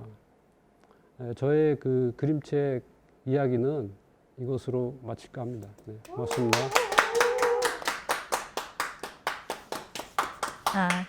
긴 시간 멋진 강연 너무 감사드립니다.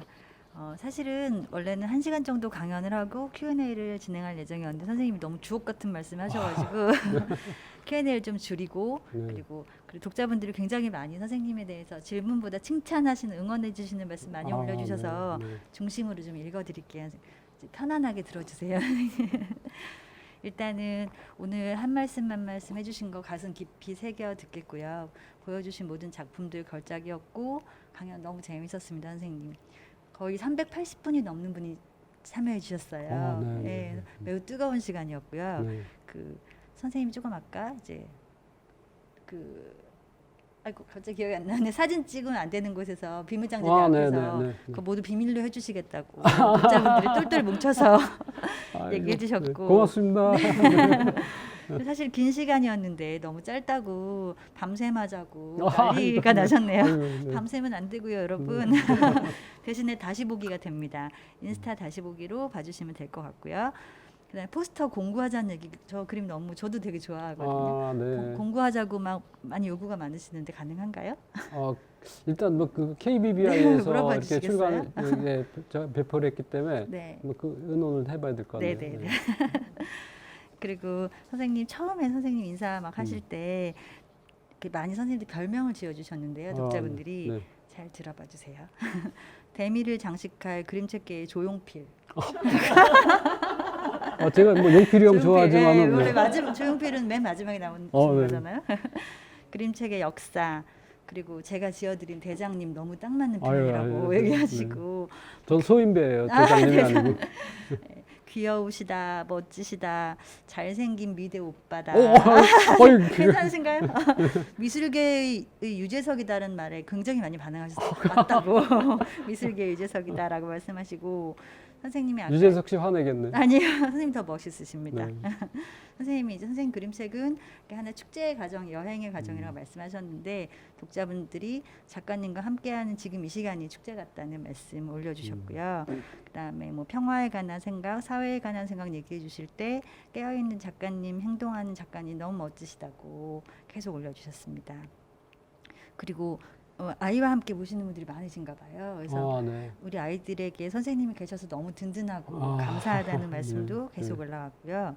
말씀 너무 잘하신다고 선생님이 이야기 주머니 같으시다고 네. 유튜브 하시면 어떠냐고 네, 어떨까요? 안 할 거예요. 진짜요? 내년에 하시는 거 아닐까요? 그리고 저도 여기 공감하는데 거장이란 말로도 부족하다. 선생님이 그냥 선생님이다라는 말씀도 올려주셨습니다. 그리고 재미있는 얘기 중에는 선생님이 아까 이제 10억 배 얘기해 주신 거랑 아재 개그였는데. 네, 아재 개그 굉장히 좋아하시네요. 네. 아까 그 소리의 주석 이야기에서 원래 글이 없던 건데 글을 이제 낑겨 넣으셨다고 했잖아요. 그렇죠, 네. 그런 단어에 매우 좋아하시더라고요. 낑겨 네. 넣다는 단어에 뭐 열광하셨습니다. 네. 네. 그래서 센스 있으신 센스 분이네. 있으신 분들이 네. 많으시죠. 네. 그리고 글없이 가자고 계속 말씀 많이 하시는데 저도 아. 그 생각했거든요. 그럼 한번 우리 한 30주년 됐을 때는 글 없는 걸로 만들어볼까요? 편집장님이 야, 이 해볼까요? 정도면 이거부터 사건. 그렇죠. 사건을 만들어볼까요? 네. 네. 적극 검토해 보겠습니다. 네.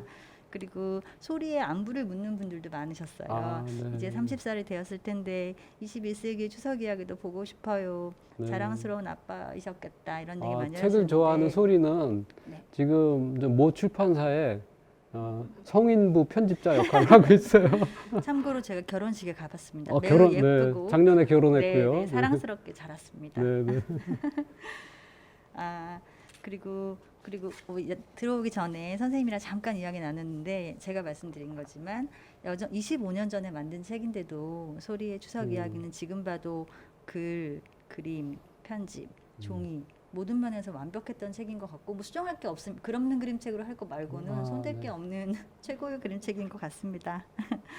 그리고 선생님이 이제 아까 어떤 어린 독자가 손큰 할머니에서 그 지적해 준 거 이제 수정하신 에피소드 들으시고는 아이들의 어린 독자의 지적을 무시하지 않으시고 다시 그려주신 작가님의 마음에 깊은 감동을 받았다는 얘기들이 많이 올라왔고요. 네. 그리고 아이들에게 주는 책에 담겨야 하는 시대 정신에 대한 말씀도 많이들 공감하셨습니다. 네.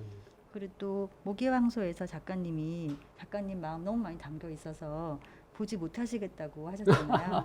독자분들이 서로 저희가 열심히 보겠습니다. 네. 많이 보겠습니다. 다시 보겠습니다. 막 열정적으로 올려주셨습니다. 선생님 인기 너무 많으셔요. 이렇게 해서 독자님들이 선생님께 올려주신 글들을 좀 올려봤고요. 시간이 많지는 않지만 질문을 몇 개 드려볼게요, 선생님.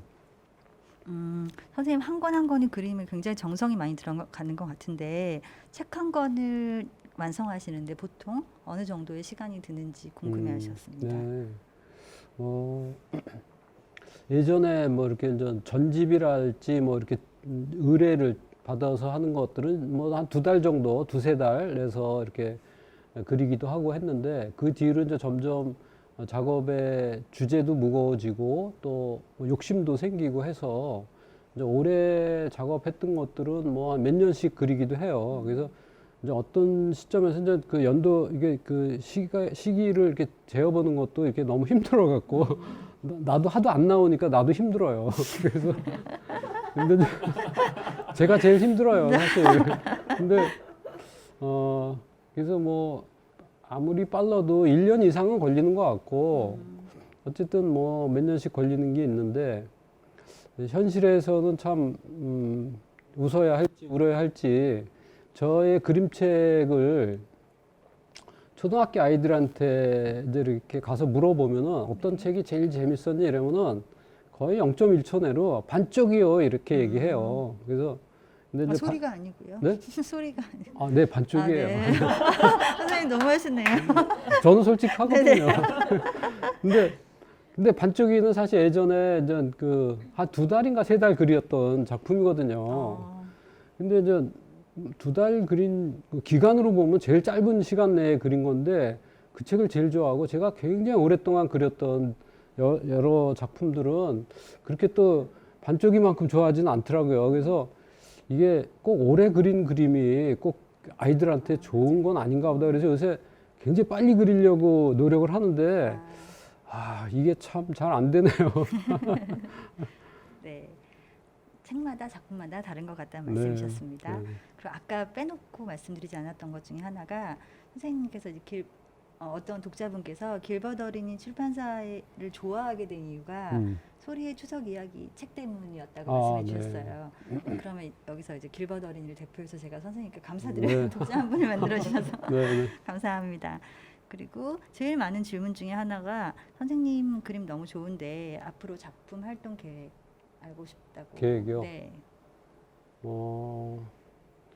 계획은 뭐 지금 뭐 어떤 구체적으로 어떤 작품이다는 뭐 여러 개 이렇게 벌려놓고 있지만은 뭐 그것을 말씀드리기보다는 그림책 작가를 할 때 제가 뭐 누가 시켜서 한 것도 아니고 내가 하고 싶어, 나도 이렇게 하고 싶어라는 아이의 그 내면의 목소리를 이렇게 듣고서 거기에 응답으로 저도 이제 그림책 세계로 들어온 것처럼 그만둘 때도 내가 그만하고 싶다라는 그런 목소리가 들리면은 언제라도 당장 내일이라도 이렇게 그만둘 수 있을 것 같아요. 근데 아직은 제가 더 그리고 싶은 것들이 많고 저의 이 아이디어 스케치라 그럴까 이게 아직 빛을 못 본 아이디어 스케치들이 그런가요? 네, 네, 많아요. 네, 좋은 걔네들한테 미안해 갖고 제가 걔네들 다 이렇게 어느 정도는 좀 이렇게 작업을 해야 되지 않을까 싶어서 네. 다음 계획은 뭐 그런 정도. 길버드 네? 어린이와 함께 네. 네, 김보시랑도 같이 네. 좋은 작업 해야죠. 네. 약간 연결된 질문인데요, 선생님. 다 완성했지만 세상에 내지 못했거나 네. 어떤 다른 이유로 내지 않은 작품이 있는지. 그런 작품들도 있죠. 뭐 공개하기는 참 어렵지만은 뭐 워낙까지 완성된 건 아니지만은 뭐 더미북이 완성되고 뭐 이런 경우들은 몇 건 있었어요. 근데 이제 여러 뭐 출판 여건 또 여러 뭐 이렇게 그 운명의 장난 뭐 이런 걸로 출간이 안 된 것들이 있어요. 가슴 아프죠. 뭐 굉장히 오랜 시간들을 진행해서 한 건데 어쨌든 뭐 한 권의 책이 나오기까지는 굉장히 우여곡절이 많이 있는 것 같아요. 네. 저희가 선생님 3가지 질문을 더 드리고 정리를 해보도록 하겠습니다. 이상 지금 그 일반 독자분도 많으시지만 후배 작가님들이 굉장히 많이 들어와 계시거든요. 네. 그래서 후배 작가님들한테 해주시고 싶은 얘기가 있으신지에 대한 질문이 좀 들어오는 것 같아요. 선배 작가님으로서 후배 작가님한테. 글쎄요, 뭐 제가 저는 뭐 요즘 작품들을 보면서 굉장히 감탄을 해요. 그리고 부러워하기도 하고요. 그래서 많이 배우기도 하죠. 그리고 먼저 그런 것들이 좀 더 여러분들이 지금 그리고 지금 출판 여건들이 굉장히 많이 좋고 또 자기 작가가 이렇게 의지를 갖고 열정을 갖고 하기에는 굉장히 좋은 여건이라고 생각돼요. 그래서 여러분들의 뜻을 마음껏 이렇게 펼쳐 보이시기를 바라고 저도 뭐 선배 작가라기보다는 동료 작가의 한 사람으로 저도 열심히 여러분들과 같이 이렇게 또 호흡하면서 작업을 해보고 싶어요. 네. 네. 특별히 뭐 말씀드릴 거는 그냥 선생님 작품을 보는 것 자체가 그냥 배움의 기회인 것 같아요. 네. 그리고 선생님에게 선생님 책 빼고 선생님 인생 그림책이나 혹은 존경하는 작가, 외국 작가도 괜찮아요. 있는지 궁금합니다. 인생 그림책, 뭐 아까 이제 얘기했던 뭐 베이비스 카달록도 그렇고 뭐 너슬 라이브러리 뭐 이런 책들도 그렇고 뭐 여러 책들이 있죠. 인생 그림책이라고 할 수 있는. 그렇지만 저는 아주 어린 시절에 초등학교 2학년인가 3학년 무렵에 어떤 어린이 잡지에서 이렇게 한 장의 그림을 봤어요. 이게 시장의 모습이었고 축제의 모습이었던 것 같아요.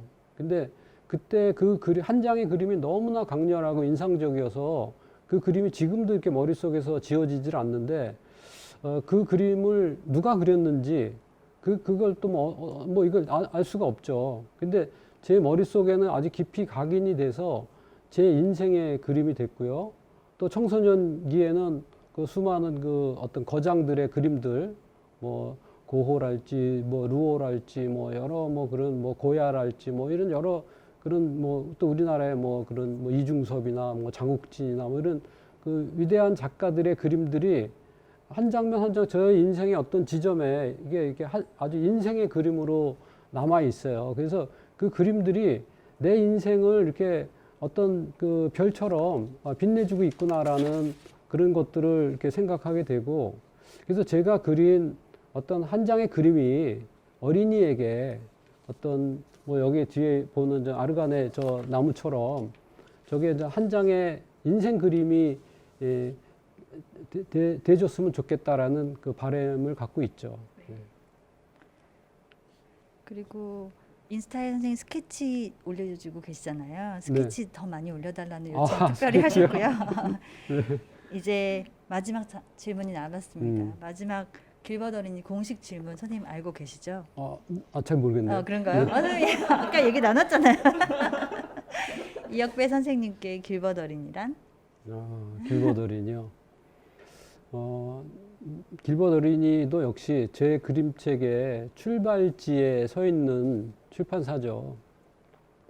그래서 마치 초등학교 친구 같아요. 어린 시절 고향 친구처럼 다정하고 또 서로에 대해서 굉장히 잘 알고 있는 뭐 그런 아주 오랜 친구, 그리고 또 그 오랜 우정이 해가 갈수록 더 이렇게 오랫동안 이렇게 묵어서 더 아름다운, 이제 한동안 뜸한 시간은 있었지만은 어쨌든 앞으로 또 이렇게 이번 일을 계기로 더 또 이렇게 깊게 관계를 맺는 네. 그런 사이입니다. 우리는 그런 사이죠. 친구? 그럼요. 네네, 우리는 친구. 감사합니다. 네. 제가 선생님 잠깐 옆으로 가서 네. 말씀을 드릴게요. 인사를. 네. 좀만 옆으로 가주세요. 네. 오늘 선생님 강연 너무 감사했고요. 이혁배 선생님의 그림책의 역사가 곧 우리 그림책의 역사라는 거를 알게 된 시간이었던 것 같습니다. 그리고 선생님께서 그림책은 그림책이다 라고 해준 말씀 너무나 깊이 와 닿았습니다. 선생님이 이야기 속에서 즐겨 그리시는 이야기꽃이 피는 고목나무처럼 저희 곁에 늘 고목나무처럼 계셔 주실 거죠? 네. 노력하겠습니다. 네. 이제 저희 길벗 어린이 이제 인문학 강연이 끝이 났는데요. 그동안 함께 해주신 그림책계의 BTS 고정순 선생님, 그다음에 그림책계의 자랑 정진호 선생님, 전설의 강의자 김정선 선생님, 21세기 김홍도 김영철 선생님, 그림책계의 잔다르크 권윤석 선생님, 그리고 그림책계의 선생님 김동성 선생님, 그림책계의 대장님 이혁배 선생님 정말 감사드립니다. 무엇보다 8주간 긴 시간 동안 뜨겁게 응원해 주신 독자 여러분 너무 감사드립니다. 사실은 코로나라는 특별한 상황 때문에 차선으로 선택한 것이 지금 비대면 강의였는데요. 직접 만나지 못한 아쉬움은 컸는데 오히려 이제 온라인이라는 그 공간이 아기 엄마나 몸이 불편하신 분들, 그다음에 공간적으로나 시간적으로 만나지 못했던 분들한테는 좋은 기회가 됐고 위로가 됐고 위안이 되었다는 말씀들 많이 들려주셨어요.